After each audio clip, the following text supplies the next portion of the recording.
Part 4. You will hear part of a lecture on nanotechnology and its applications. First, you have some time to look at questions 31 to 40.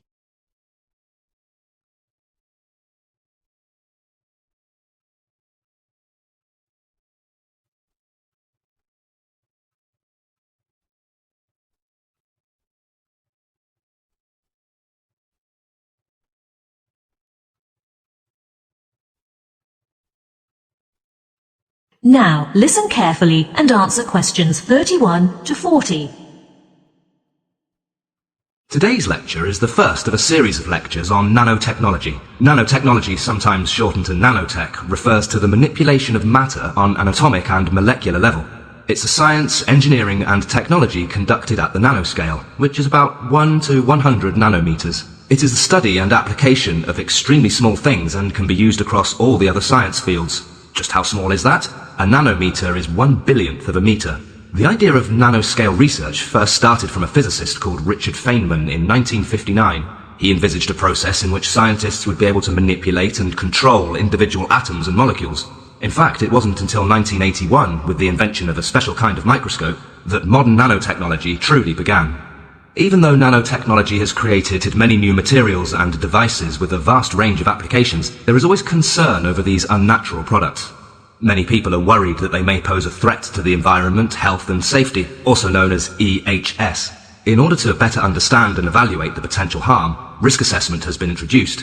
There are also ongoing international collaborations on nano-EHS research and related policy issues. Despite the concern, nanotechnology has benefited society in unexpected ways. In the food processing industry, nanotechnology is leveraged against iron deficiency, which triggers anemia. For example, by reducing the particle size in potatoes, this new technology improves the bioavailability of this nutritional ingredient without the tendency to cause color and odor changes. In terms of packaging, nanomaterials are more economical and are used in all sorts of products, chocolate in particular. Nanotechnology can also enhance the flavor of food. On a domestic scale, we expect more smart furniture, which is made of shape memory alloys, to be manufactured. But nanotechnology has much wider application than this and could also help develop sustainable agriculture. It offers great potential to strengthen the effect of fertilizers, thereby minimizing the environmental impact and boosting the productivity of plants in the soil. In the area of medicine, bioengineers have developed simple and inexpensive nanoscale delivery vehicles. Conductors like carbon nanotubes have been invented with varying structures. Such nanotubes have become increasingly attractive to researchers because of their ability to efficiently deliver drugs into veins. This means that higher doses of drugs loaded on them can be transported from the administration sites to the effects-related sites, such as cancer focuses, thus decreasing toxic side effects while increasing the treatment effects. The research team has also developed a widely accepted material that can be used to coat different surfaces, including wood, plastic and glass. It is mainly comprised of silver. Such nanoparticles can eventually kill some microbes due to the antiseptic properties. The whole process is simple, easy to apply and, more importantly, harmless to the environment. Surprisingly, nanotechnology has major implications for our health as well. By changing the metabolic rate through a particular type of protein, obese patients are able to burn calories faster, even under a high-calorie diet. Therefore, treatment programs are provided for patients to lose weight by disposing of excess fat in a relatively safer manner. The finding may help explain why overweight people struggle to lose weight. Their stored fat is actively fighting against their efforts to burn it off at the molecular level. Further research is mainly focused on the clinical and commercial developments of therapies for obesity, diabetes, and other associated conditions such as heart disease. In terms of cosmetics, the applications of nanotechnology and nanomaterials can be found in many products. There are two main uses for nanotechnology in cosmetics. The first one is that nanoparticles are commonly used as UV filters in anti-aging sun care products to avoid skin damage caused by the sun. In addition, nanotechnology has played an important role in delivering active ingredients to the skin. The mechanism proves to improve the bioavailability of actives and enhance skin hydration. The wide variety of nanotechnology applications leave no doubt that this field will only continue to get more exciting, and I look forward to seeing these developments further branch out.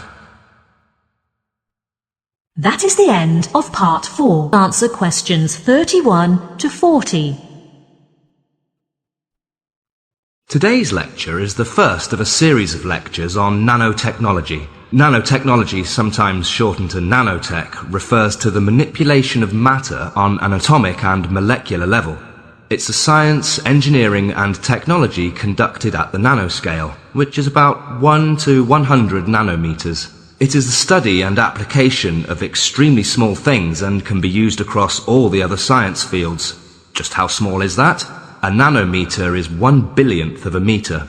The idea of nanoscale research first started from a physicist called Richard Feynman in 1959. He envisaged a process in which scientists would be able to manipulate and control individual atoms and molecules. In fact, it wasn't until 1981, with the invention of a special kind of microscope, that modern nanotechnology truly began. Even though nanotechnology has created many new materials and devices with a vast range of applications, there is always concern over these unnatural products. Many people are worried that they may pose a threat to the environment, health and safety, also known as EHS. In order to better understand and evaluate the potential harm, risk assessment has been introduced. There are also ongoing international collaborations on nano-EHS research and related policy issues. Despite the concern, nanotechnology has benefited society in unexpected ways. In the food processing industry, nanotechnology is leveraged against iron deficiency, which triggers anemia. For example, by reducing the particle size in potatoes, this new technology improves the bioavailability of this nutritional ingredient without the tendency to cause color and odor changes. In terms of packaging, nanomaterials are more economical and are used in all sorts of products, chocolate in particular. Nanotechnology can also enhance the flavor of food. On a domestic scale, we expect more smart furniture, which is made of shape memory alloys, to be manufactured. But nanotechnology has much wider application than this and could also help develop sustainable agriculture. It offers great potential to strengthen the effect of fertilizers, thereby minimizing the environmental impact and boosting the productivity of plants in the soil. In the area of medicine, bioengineers have developed simple and inexpensive nanoscale delivery vehicles. Conductors like carbon nanotubes have been invented with varying structures. Such nanotubes have become increasingly attractive to researchers because of their ability to efficiently deliver drugs into veins. This means that higher doses of drugs loaded on them can be transported from the administration sites to the effects-related sites, such as cancer focuses, thus decreasing toxic side effects while increasing the treatment effects. The research team has also developed a widely accepted material that can be used to coat different surfaces, including wood, plastic and glass. It is mainly comprised of silver. Such nanoparticles can eventually kill some microbes due to the antiseptic properties. The whole process is simple, easy to apply, and more importantly, harmless to the environment. Surprisingly, nanotechnology has major implications for our health as well. By changing the metabolic rate through a particular type of protein, obese patients are able to burn calories faster, even under a high-calorie diet. Therefore, treatment programs are provided for patients to lose weight by disposing of excess fat in a relatively safer manner. The finding may help explain why overweight people struggle to lose weight.